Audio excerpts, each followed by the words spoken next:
I was just running through the list of who's in the room so that I can try and not duplicate. And I'm sorry, I'm probably going to do this a little bit, but I know some of you were maybe on webinars this week. But the Chamber's been working really hard to adapt. 3 full weeks now of lockdown is just you can't believe actually that there is already 3 weeks of this, but never mind. We've done an awful lot of webinars already, and I'm really looking forward to this one. So our Thursday one is definitely about business support, and this is going to be a really useful session today. But we're also running webinars where we're focusing on people and making sure that you're thinking about the people in your organisations. We've just done our team session this morning where we all talked about 5 steps to mental well-being. And that was born out of last Wednesday's webinar where we were talking about mental health and mental well-being. And that was an interesting exercise. Some of our team did find that a wee bit uncomfortable, but you know, I've learned that there's at least one person who's really at danger of burning themselves out because push. It's the natural way for some of us to kind of react to some of this, and I can see I've been doing it a bit too.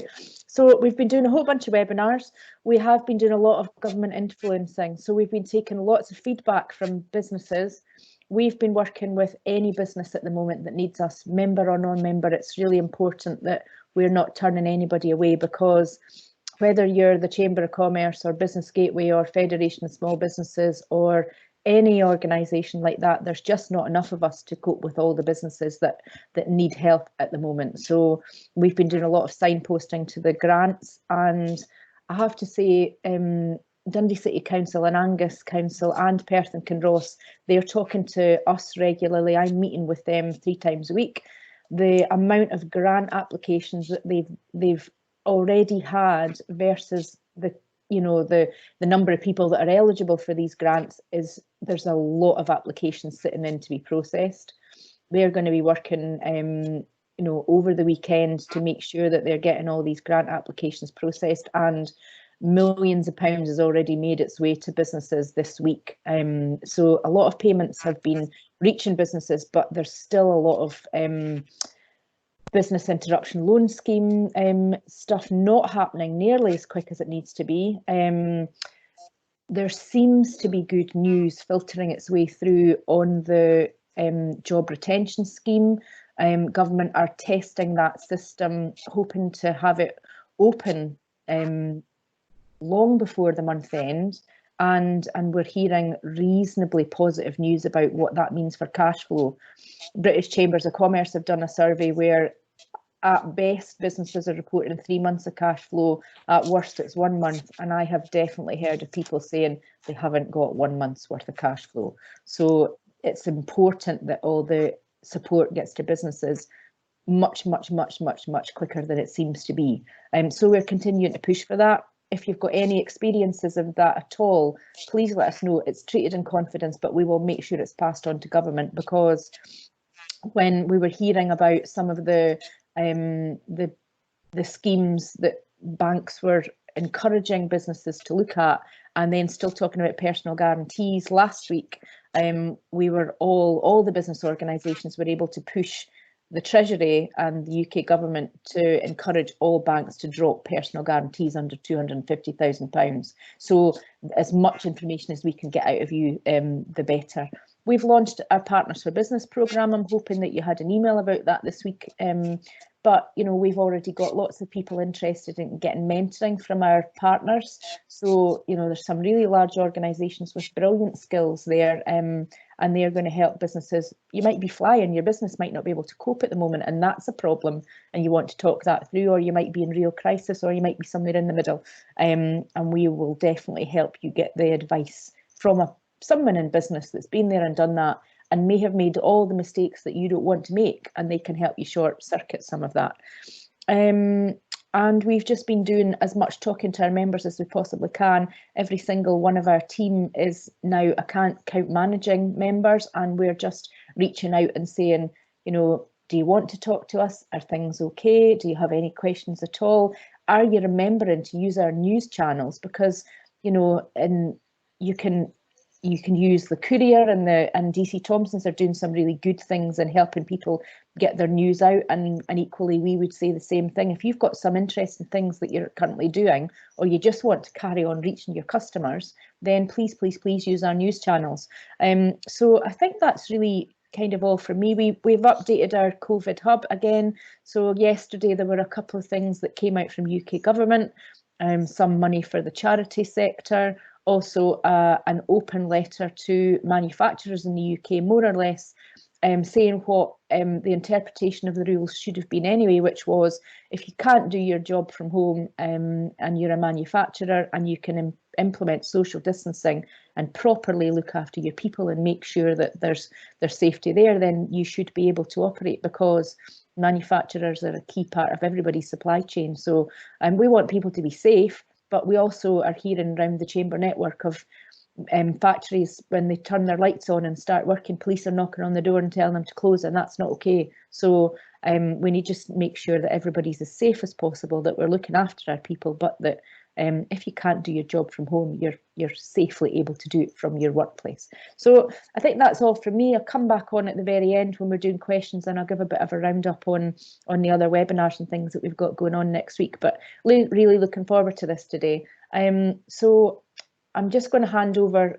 So our speakers today, we've got David Logan from Marsh Commercial, we've got Andrew Gillespie from Ace Aquatec, and we've got Steve Smith from ITWORX. So first of all, it's David. So if you would like to unmute yourself, David, I'll mute myself when I've let you know I can hear you, so you know you're all right, and then I'll get out of the way. Thanks. Yeah, I'm unmuted, so I'll just share my screen. Oh, I can hear you certainly. Can you hear me? I'm just putting my screen up now. Can you see my screen? Perfect. I sure can. Right. Thanks, right, David. Okay, morning, everybody. Basically, as you can see here, I was just going to give you a little talk about business resilience, insurance cover, and then claims. I'm not going to insult your intelligence by reading everything that's on the screens. It's there for you. But basically, business resilience, what is it? It's about being able to continue, as it says there, in disruptions, but it's really about what those critical things are, the things that could cause that disruption. Good risk management is where I come from. I'm a risk manager. Therefore, the good risk management is about knowing what those key critical factors are. It's about putting things in place, your contingency planning. So if we look into that, these are the 5 main steps to being prepared. You need to understand what your critical processes or business critical process is. You need to understand what you can accept as a disruption. And that's about cost and it's about time. But you also need to know what you need to continue with those critical processes. And then what you can do in contingency planning is all about having documentation, paperwork, knowing where we are going to go, how we can work around it, how we can get to somewhere, how we can immediately react and deal with a crisis as we are in at the moment. And the only way that you can do that is to do regular testing and exercising to prove that your systems work. So what are the key things that we look at as risk managers? We look at business continuity. Can you recover? Can you get with as little disruption as possible? Test it, try it, crisis management, have a system able to actually deal and make sure your business can survive at the end. The biggest threat to us all at the moment is supply chains, because we can't get the stuff to us. You know, having a supply chain that's not just one, but others, local, regional, etc. But at the moment, the biggest thing that we're dealing with, which we've been looking at for a number of years, is IT resilience. Because now we're all working at home. We're doing this. We're talking on Zoom meetings. We're talking on Microsoft Teams. We're ensuring that what we have will work when we need it to work. So that is all operational resilience, building it all coordinated, coherent, and making sure that we as a business will still be here at the end of whatever crisis hits us. That is what we should have been doing. That's what we should have had in place. That's good risk management, and that gives you good business resilience. But where are we now? The truth You'll all have had varying levels of that. You'll all have had bits and pieces in place. However, very few of you will have thought about the size and consequences there of COVID-19. Your supply chains have all stopped or minimised. You can't travel, you can't go around. Your workforce can't get to work. They're unable to get to work. Your IC systems might not be able to cope with the added capacity. Or, as one company I know, they had everyone in their offices and all had desktops. Now they're not in their offices and they've been trying like mad to actually get laptops so that the people can work at home. Ideally, people should have had laptops and hooked into the system, and the contingency planning would have that they could all work at home so that we can deal with it. Alison was just mentioning there about cash flow. That is one of the biggest factors in this at the moment. How do we keep going? Still paying staff, albeit that a lot of companies are going into furlough and the government are picking up some, but it's still going to come back. But will you as companies be able to survive? Will we as a nation and as a country be able to survive? That's what we're all looking at. Coronavirus has hit us hard. If you're still operational, these are the sort of things that you need to still be looking at. You need to have good hygiene, sanitation activities. Alison said it there. You know, businesses, manufacturing companies can still manufacture. People can still go there to do that. But you have to have these sort of things in place. You've got to follow these sort of guidance. You've got to make sure that anyone that starts to feel that, they get good communications that tell them that if they feel, you know, ill, have any of the symptoms, then they have to stay away from work. We can't afford the rest of the workforce to be contaminated.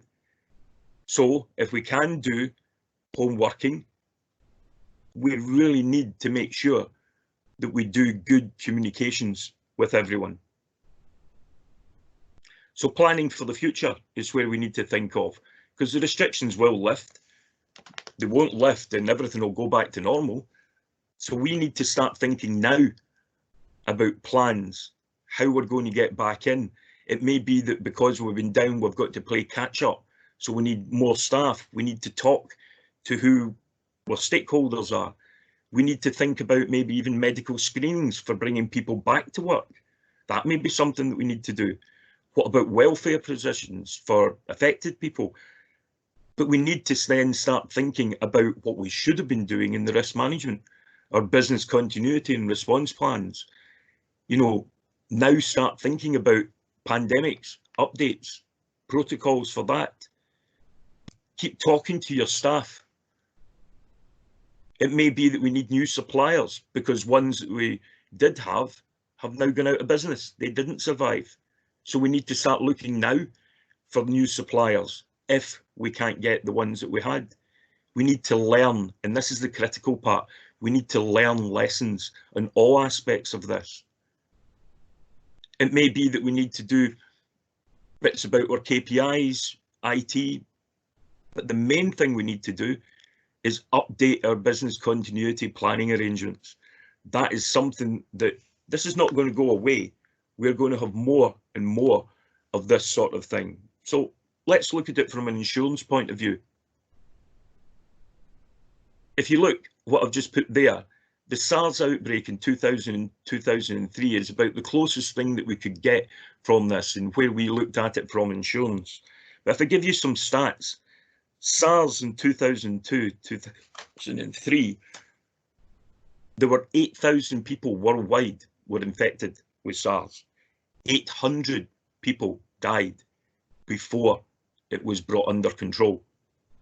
COVID-19, as of this morning, has infected over 1.5 million people. And so far, 88,500 people have died. 331,000 have recovered. It's a totally different effect. And we in insurance don't really know where it's going to be. The reality is that many of these costs will be uninsured. The main thing that would tend to be asked is for business interruption. Your businesses have been closed down or haven't been able to trade the way they normally do, and a lot of people would think business interruption policies would be that. But traditionally they focus on the physical events, such as a fire at a premise. Although we have things and extensions called contingent business interruption extensions, which are for non-damage scenarios, such as maybe cover much lower limits, and that might be, you think, go for COVID-19. But let's look at them. If you look at damage, main insuring cause under business interruption, physical damage, really covered at property and insured. If an employee or a visitor at your site contracts COVID-19, that's not damage. So that would not fall into that category. There may be grey areas within there that could be damage, where places need deep cleaning, products in stock that might need to be disposed of or deemed contaminated, or things like medical labs, clean rooms that have to have full clean downs to be able to get back to normal. And the bottom line of this is each case will need evaluating on its own merits. It will be based on historic experience, but it's unlikely that it will fall under the guise of damage. You look at the other bits, the more relevant bits, the contingent business interruption. The two extensions that will be used there, if you have them, are infectious disease or closure by a competent authority. The first obviously responds to a discovery of an infectious disease on or near to a premise. Well, COVID-19 is everywhere. The second responds to the inability to access a premise because its closure has been ordered by a competent authority, such as the government or police. Unfortunately, because there is so much variation, it's difficult to be definitive about how these will respond to COVID-19 at the moment. The key things to look at is it actually present or near? Well, it is. COVID-19 being a pandemic is everywhere, so therefore that would. But has the organisation been formally instructed to close the premises? If you think of what the government have said, the government at the moment have asked people to work at home. They haven't told everyone that they cannot go to work. They haven't closed down everything. So probably that won't cover either. The problem with most of the policies though, they tend, and a lot of them, to list diseases by name, in which case COVID-19 won't be there because it's new. Often insurers refer to what we call notifiable diseases, and this will then require us to know what the regulating body and policy. From a good point here, Scotland was first, because Scotland made COVID-19 a notifiable disease on the 22nd of February 2020. Northern Ireland did it on the 29th of Feb, England the 5th of March, and Wales the 6th of March. So those means that it is now an infectious disease, and therefore it may be that if you have that in your policy, that may be. You need to start talking now with your claims advisors, your insurers, your brokers, and you need to look at the requirements that you will need to provide details of who was infected or swabs to confirm the presence. Be mindful that you need to think about health information, privacy regs there. Documentation, you need to start gathering that now. Include documentation from suppliers that stated they were unable to deliver on their contracts and/or proof of government mandated closures. Other things should be identifying declining business activity, showing what you had as a forecast and showing what your actual revenues are. You need to start gathering that information if you're thinking of claiming. Pinpointing additional costs incurred from mitigation activities and your effective margins. So basically, that is where we are.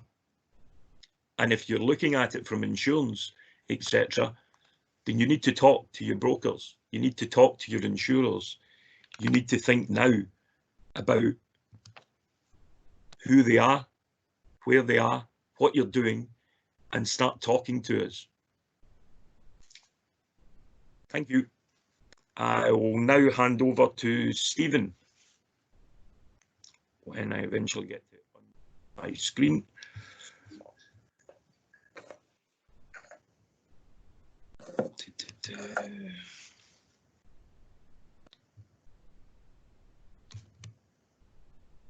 Yeah, Stephen. No, I think you're handing over Andrew. Oh, am I handing to Andrew? Sorry, No, that's all right. I didn't want to, my fault. to jump in and correct you. No, that's okay. Yeah, I just wanted to yeah, thanks very much, David. Ace Aquatec are we actually do all of our insurance policies through Jelf Clark Thompson, which have become Marsh Commercial. And just want to say thanks to Marsh for providing us with quite a lot of sort of really useful and handy fact sheets that are available on their website, which I've sort of put around our team, and that's been part of our sort of risk mitigation strategy. For those of you who maybe don't know about Ace Aquatec, it's a bit of a niche company, a niche industry, but hopefully our story will serve as advice for some small to medium enterprises, such as people attending this webinar. And we'll provide a good segue into what Steve's going to talk about as well. So we're a Dundee-based company that supply technologies to the aquaculture, marine and offshore industries, and we're trying to accelerate the adoption of sort of sustainable and responsible marine practices. We specialise in 3 areas: predator control, so effectively scaring seals away from fish farms, humanely stunning fish for the food and drink supply chain, and biomass estimation to allow fish farmers to understand, what quantity of produce they have in their cages at any one time and what they're supplying to supermarkets. And we have a number of R&D projects on the go as well.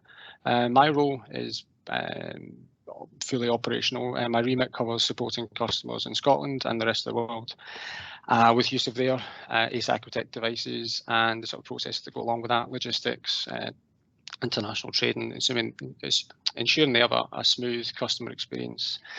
Maybe I'm a bit biased, but it seems that in the last 2 weeks, everything we've been doing in terms of adapting and reacting has been mostly to do with the operational arm of the business. So we've been doing, myself and the head of operations, been doing most of the adapting, as it were. I think we're quite fortunate, I suppose, in that Ace Aquatec, the company, that we have quite a strong industry. In fact, Fergus Ewing, the cabinet secretary for the rural environment, came out and said that workers in the aquaculture sector are deemed essential workers. So we're sort of reviewing our supply chain on a regular basis, but we are not too sort of worried about sort of the impact on the cash flow and sales and rentals just now, but that may change. So what things we've done? Can I just say, yeah. Can I butt in and say, David, I think you're sharing your screen again.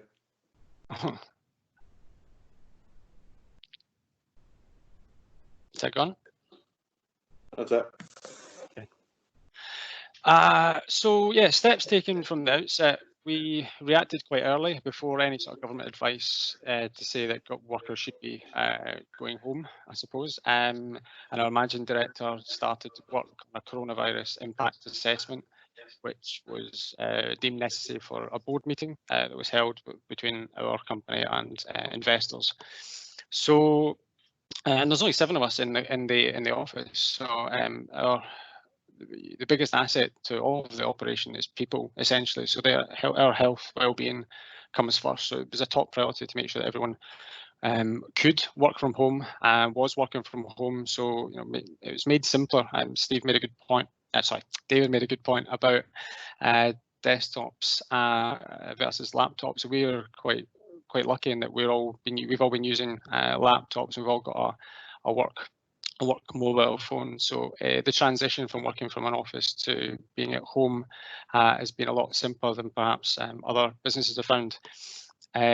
We've found other new routines we've found for sort of effective remote working fall under Teams, which we're all on just now. We find it's quite easy to operate. We have a sort of daily huddle in the morning, everyone together, and then a longer meeting midweek on a Wednesday, and then a sort of a catch up at the end of the week as well.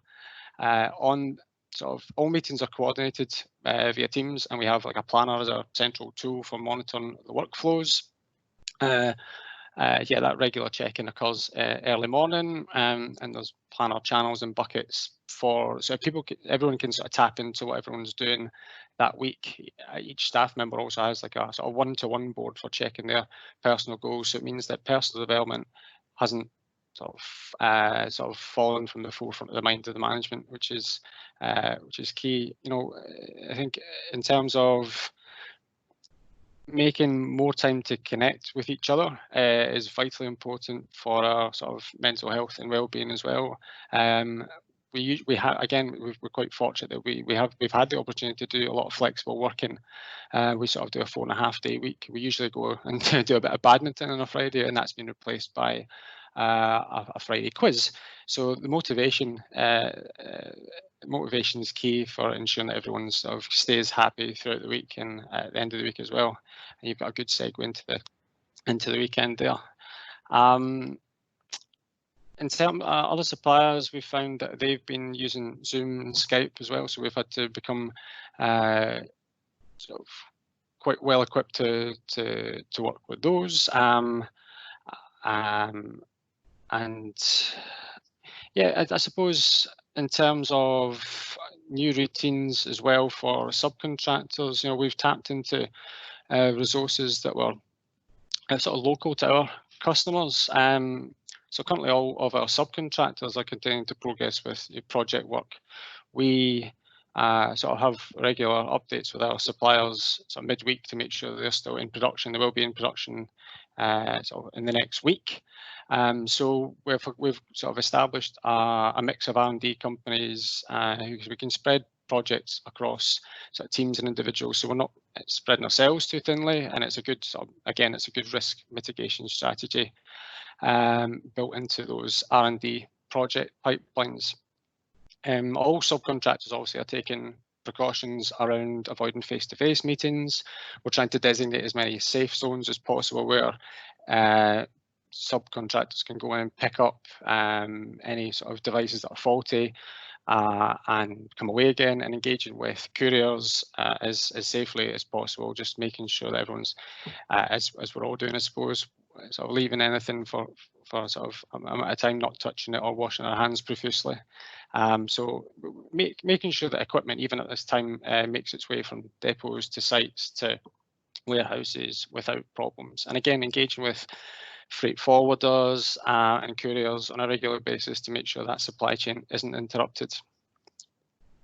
Other ways we've used our time to refine internal processes, providing walkthrough, so updating all our procedures, protocols, and sort of any other planning documents, creating walkthroughs for customers. You know, obviously installations of devices are going to be very difficult, and not just in Scotland, but you know, anywhere in the world. So if we're sending any equipment out to anyone, we want to make sure that that customer experience is as smooth as possible. So we're updating all of our technical files, but making sure that they are supplemented with either a video tutorial, or we can do installations via Zoom or Skype. We're also using Teams to create little wikis or playbooks, so that anyone within our team can tap into to Teams and find files and be able to talk through a customer if one of us is indisposed for whatever reason. So yeah, we're putting as many things on cloud online as possible for ease of access for our teams and our subcontractors. I sort of mentioned that impact assessment previously that we provided for a board meeting. We sort of broke that down into workers, subcontractors, and the impact it would have on sales, R&D projects, and also marketing. In terms of the sort of financial model, we moved from a sales to a rental model, so we have a sort of monthly recurring revenue. So we're quite fortunate in that we've got a good cash flow. We've got sort of as happy customers as possible, but we are obviously paying attention to those any problems that customers are facing. We're hoping that, if anything, in this sort of pandemic, that the salmon production will increase. and not drop. And a lot of companies are actually being a bit more resilient themselves. We can avoid by our supply chain that everyone that we've chosen to partner with or associate ourselves with is just as resilient, as put into place as many sort of contingency plans or continuity plans as we have. Nobody's flapping or panicking. So we're quite confident that we can continue to be as business as usual, even though it's quite unusual times, I suppose.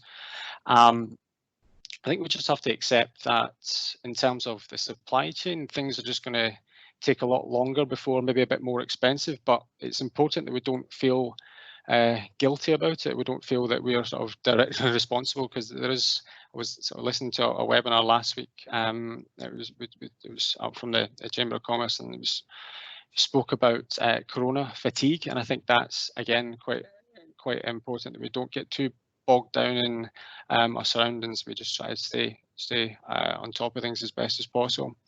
I think what the message that we're putting out is that you just have to sort of stay safe and embrace uncertainty. All you can do, at the risk of using another cliche, all you can do is just control the controllables, and just take advice from sort of other speakers on these webinars, use as many resources as possible, tap into Business Gateway or Scottish Enterprise, or even the Chamber of Commerce and other partners, any business partners you have. Check out their websites for hubs they may have created on their websites. I think, again, this may not be appropriate to other attendees, but one thing we're looking at now is turning that coronavirus impact assessment into a risk register. So we're sort of making a register of every single risk and sort of detailing that, what the level is, how we're mitigating it, what the action is, creating a new level, if it's like a traffic light system, I suppose, the longevity of that, and sort of any other sort of companies that would be involved. I think without, so that was born out of our board meeting this week. I think without any sort of external investment, right now we'd have been looking at bank loans potentially for loan staff, but now we've got our finance team looking at Innovate UK grants, about applying for shares of a pot that's available for global communities during this pandemic. We're also, in terms of people, we're actually going to push ahead with a recruitment drive where possible, and try to set up satellite offices in New Zealand and Norway in order to be even closer to those global customers. Again, one thing we noticed from the operational side of things, that using big, so it's been talked about before, using big warehouses, if those do tend to close down, what we can do is move to more rural communities and have upskill people with sort of technical support, provide work there in those communities. So if anything does go wrong, we've got people closer to customers that can be a bit more flexible and agile than we would have been in the past. And yeah, I think right now we're looking at sort of what the worst case scenario for the industry is, what the for the business, versus best case scenario for the industry and the business, so we can get sort of an average in between, sort of see how sort of forecast using that, and looking at risk profiles of our customers as well, and the impact that will have on sort of sales and marketing. I suppose that a lot of trade shows have been cancelled, but again, we're going to be using things like Teams and Zoom and Skype to be able to speak to customers and have walkthroughs of our systems, and sort of just and sort of have continue with our R&D projects, fewer trial sites, of course, but sort of exploring different grant opportunities for those. So yeah, as I say, the conclusion is that you just have to, stay safe, as I say, and embrace uncertainty. Hopefully that ties in a little bit to what Steve's going to mention in terms of IT systems. But so I'll hand over to you if that's okay now. Aye, thank you very much, Andrew. Everybody hear me? Perfect. Yeah, I'm Steve from ITWORX. We're an IT support company based in Aberdeen and Dundee, and I was just really touching on a couple of ideas about business continuity, home working. I'm conscious of the time, so I'll just go for a couple of different points. One that's already been mentioned by David and Andrew is the idea of companies working on laptops rather than desktops. I mean, that's also a strategy we've seen happening for a couple of years now, people using a laptop with a docking station external screen, and it's been a lot easier for them to actually get the business continuity going just by throwing the laptop in a rucksack and in the back of a car. We've had, I think Arnold Clark have done very well out of van hire for all the companies have had to hire vans to actually get all the desktops moved to houses. But when possible, use a laptop if you can. A caveat to that would be using your own laptop. Our technical team are so busy just now, we're up 42% in tickets from last month, and it's mainly because of clients using home laptops to VPN into their network. Those home laptops that may have questionable internet histories, they may have torrenting software, they may have things like that on them. They're probably using free antivirus software, they're using free email filtering software, things like that. Nothing really standard business grade. So as far as security is concerned, when that communication is going into the network, it does cause all manner of problems from a security point of view. So keep an eye on that as well. If you have people who are using home laptops, maybe even just suggest a Windows professional license for that laptop, and it's a small cost-effective way to improve security pretty quickly. From the security point of view as well, because we're not making so many face-to-face meetings, we're not doing as many phone calls and stuff just now, it's all coming down to email traffic. So don't know about you all, but I'm getting considerably more emails than I used to get, and I'm getting considerably more spam as well. So my big learning thing from here would be take your time when you're looking at opening emails. Hover over the email address, make sure it's from the address you think it's from, make sure it's an email you're probably expecting and it's using language that you'd expect from that particular person and it's not a spoofed email address. Because the amount of spam that's coming through now through phishing emails, spear phishing, whaling and so on is, sorry Andrew, I didn't mean to go all marine on you there, but it's getting worse and worse all the time, so you really need to be careful on that as well. If the worst thing happens and you do get a virus and you do get ransomed or anything like that, then as long as you've got backups in place, that's a critical thing as well. We're not just talking about your files and folders either. A lot of companies will say, well, I've got a backup because I've got a device or I've got it up in the cloud. One thing is generally missing from that is your emails, because your emails generally don't get backed up by devices like that. So you have to look at an as a service email backup for your Office 365. One thing was touched upon, Office 365, yeah, you've got Microsoft Teams and that, is obviously we're using right now. There's no massive issue between Teams, Zoom, Google Hangouts, all great applications in their own way. Chris had a client house party me last week, so there's no huge issue with any of these kind of things. They've all got security issues, they're all communicating with the outside world, they're all communicating back into your system, so there's always a security issue. What I would recommend is getting your IT company to look at things like the VPN software that you use to get into your network. We had a few clients that were in free VPN software that didn't work very well. They now pay for VPN software, and strangely enough, it works. So maybe spending that wee bit of extra money gives you that bit of extra security. Get your IT company to look at the open ports and your routers. That's often a problem and often a way that companies get that bad actors get into your system.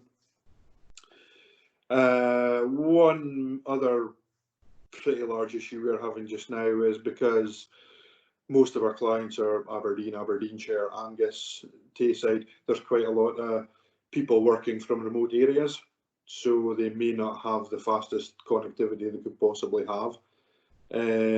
luckily I know people in the industry, so I'm pretty okay in Brechin.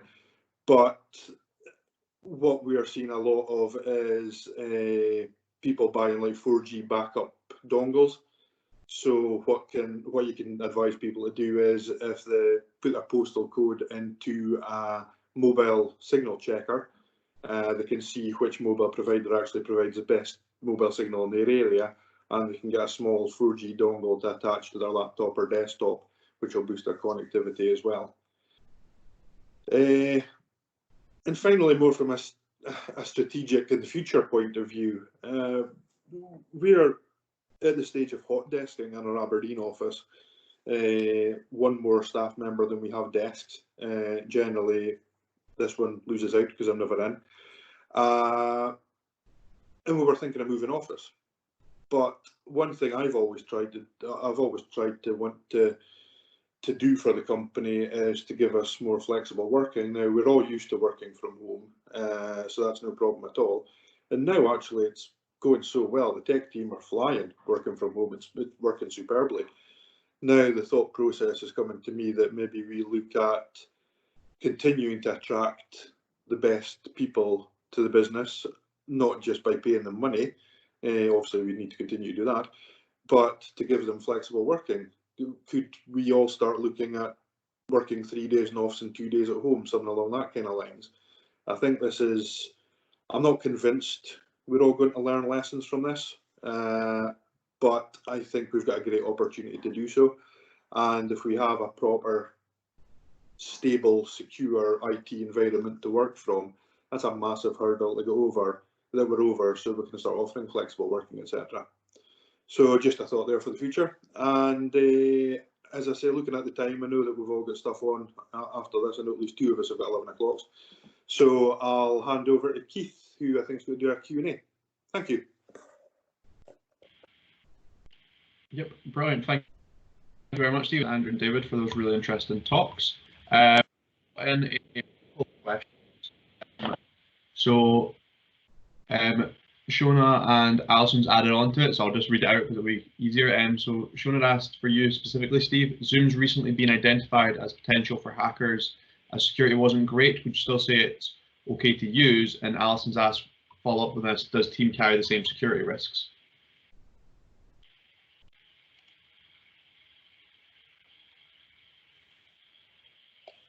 Steve, you're on mute. Steve. Hello. You're muted. Look at me not being able to use my IT stuff. The Zoom thing, there was a couple of articles in the press about people bombing into Zoom meetings and things like that. I even posted one of the links myself on LinkedIn just to start a discussion of. To be honest, there's not really any huge security issues with any of them, as long as you're running on a decent platform, so that the device you're running it on has got the security it needs to have, and good antivirus, your VPN secure, things like that. There's not a huge difference between one another.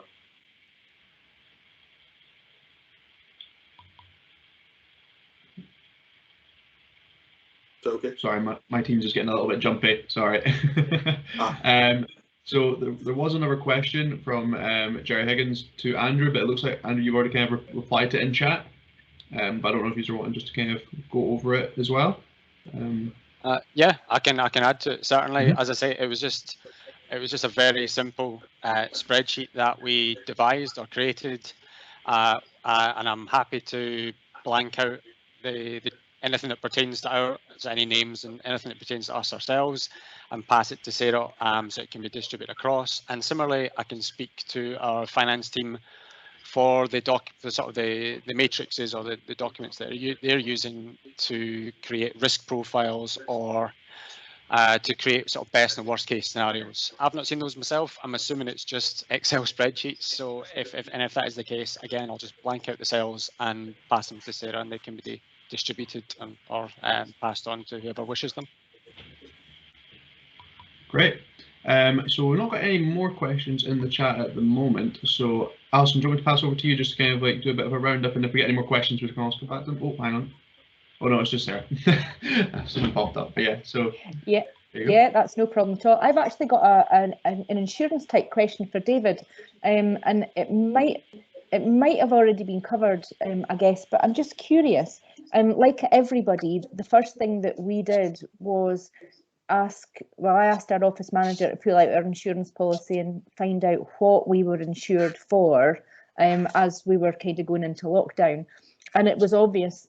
You know, it wasn't a notifiable illness. There wasn't really anything in our policy because it was fairly bog standard. And there was talk that most insurers wouldn't have any kind of cover to protect many businesses just because of the nature of most of the policies. So are you anticipating that there will be a relatively large number of claimable issues now, David? It does really depend on your policy. It really depends on what the wording is and what extensions that you've put in. A standard business interruption policy would normally not cover something like this. It may cover something for clean downs, or, as I said, you know, like specified things like labs or stock that has been contaminated. However, that is unlikely. The ones are these extensions, which are notifiable disease. This is now a notifiable disease, as I said, from February in Scotland. So it depends. If it's a policy that's got that extension that just says notifiable disease, then yes, there may be the possibility to make a claim within it. But a lot of insurance companies, when they put that extension in, stating about diseases, they name the diseases. For example, SARS is normally one that would be in there now, but coronavirus wasn't expected. We didn't know about it, therefore it would not be a named one. Therefore, even if you do have that extension, you wouldn't be able to claim. So it really depends. What you need to do is talk to your brokers. You'll come and talk to us at Marsh Commercial, talk to your own broker, etc. I mean, Andrew said there he's already with Marsh Commercial. That's what we're doing. I mean, we're putting out links at the bottom of our emails that will hyperlink into our site that will keep you up to date. And there is a whole fact sheet in there about insurance. If you want, I can send that over to Sarah and we can put that out for you, which is coronavirus and insurance fact sheet. And it gives you a lot of the bits that I've been talking about, but it gives you a lot more. So I can put that over if you want. Yeah, that would be great, because we will put out a survey after the session today, so we can, and we've been doing this, so our cash flow one that we did on Tuesday night, we sent out a whole bunch of links to some of the online resources from the speakers. So yeah, happy to do that. That would be great, David. Andrew, I'm just noticing, we'll just take one last question, because there's a question from Jeremy for you, and I might just add something to it since we're giving you a chance to kind of answer. So Jeremy's asking about how you see, you know, normal operations when we get back to it. Do you think it's going to be a blended approach? And I wonder if, from me, you could also maybe just talk a little bit about the global markets and whether, you know, how that's kind of factoring in what you think the rest of 2020 and beyond is going to look like, because clearly overseas travel is going to be a huge issue for the rest of the year. But you know, exporting does seem to be, and international trade seems to be carrying on a bit, fairly unaffected. So I'm just wondering what you're thinking of that. Yeah, so what this has given rise to, and I sort of said, as I mentioned this to the speakers and Sarah before the webinar began, is that this has given us a really good opportunity to scrutinise everything we have sort of in-house domain and sort of customer domain as well. I know we've been looking at our T's and C's of our lease agreement, so we'll be sort of speaking to our legal team to sort of maybe reword a couple of things, and also what's come about of this is that we've noticed we've been spending quite a lot of money on repairs, sending equipment down to England to warehouses for them to do sort of not basic repairs, but things that we could easily just keep in house, I suppose. So we're looking at actually diverging out into having our service centre either in Dundee, and sort of pushing that recruitment drive to having people that can repair our systems here. Again, be closer to customers, so we don't have to pack things up for Highlands and Islands, send it all the way down, send it all the way back up again, especially if there are issues with couriers. In terms of being able to send things abroad, yeah, we've noticed that, you know, it's almost become a wee bit of a monopoly, depending who has aircraft available to take your equipment out to New Zealand or Chile or wherever it's going. It's kind of almost like they've got a gun to your head, you know, that we've given you a quote, this quote's live for 24 hours, take it or leave it, and you have to just, fingers crossed, there's a plane available to put those pallets or boxes on. We've noticed, obviously, there's fewer commercial flights, so everything's been going on freight planes, which makes everything more expensive anyway. And we're in the market where we're sending, you know, big crates that are sometimes, you know, a couple of meters long, but, you know, 1.5 meters high. So we're having to sort of reassess budgets and look at. So that's why we're sort of doing this forecasting exercise just now. We're confident that sort of we've got a regional manager in Chile who can sort of replicate what we're doing here for sort of fish farms in Highlands and Islands, but when we're confident they were going to be able to get say 42 something like 42, 52 systems out to him this month, and be able to set up trial sites with companies out there. And as soon as we have a regional manager available for Norway and New Zealand, we'll be doing the same. We've got one site set up in New Zealand already, and it's about setting up a support network out there to be able to handle any issues that come about. So as I say, it's about changing the budget a little bit, looking at all the sort of deals that have been in the pipeline for a while. What I will say is maybe if there are companies that are looking to, so they've got potential sales or rentals, however you do business with United States, for example, now is a good time to start have agreements for deals, because with the exchange rate, it's a lot more favourable for them to be buying or renting equipment for you now with these prices, and we don't know what it's going to be in the next few months, 18 months to a year to 2 years. So yeah, I would we've been taking this opportunity now to revisit any sort of sales that have been sitting, lying dormant, and re-engaging with people, so that when it does come back to normal, this new normal, we're ready to be able to provide them with systems.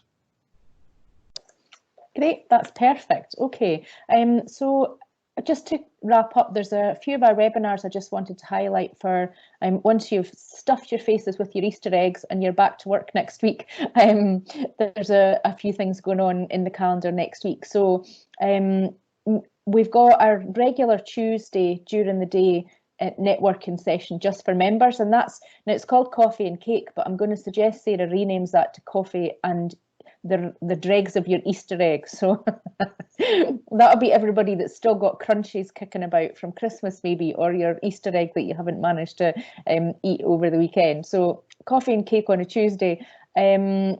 Tuesday evening is our newer programme of webinars. So this week, if you missed it, we did a guide to cash flow, and all our webinars that we're doing, we're recording them and they're on our YouTube channel. So I would definitely urge you to have a look at that, because there was some really interesting information contained in that. But next week's one is a guide to communicating effectively. So that's just looking at, your business might be closed or in kind of a bit quiet mode, but actually, is that the right thing? We can't continue to just hide away.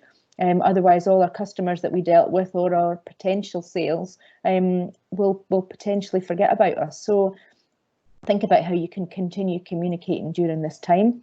Then on a Wednesday, we do our Take a Break series. So that's about motivation next week. So grab some lunch and join the guest speakers for that one. And then our business support one on Thursday next week is going to be about your bounce back plan. So stay out of your fridge, because that might mean that your body's got more bounce back ability than you thought it was going to have when you were going into lockdown. But this is about your business. How are you planning ahead? How are you thinking about future proofing what's going on, and how are you going to come out of this?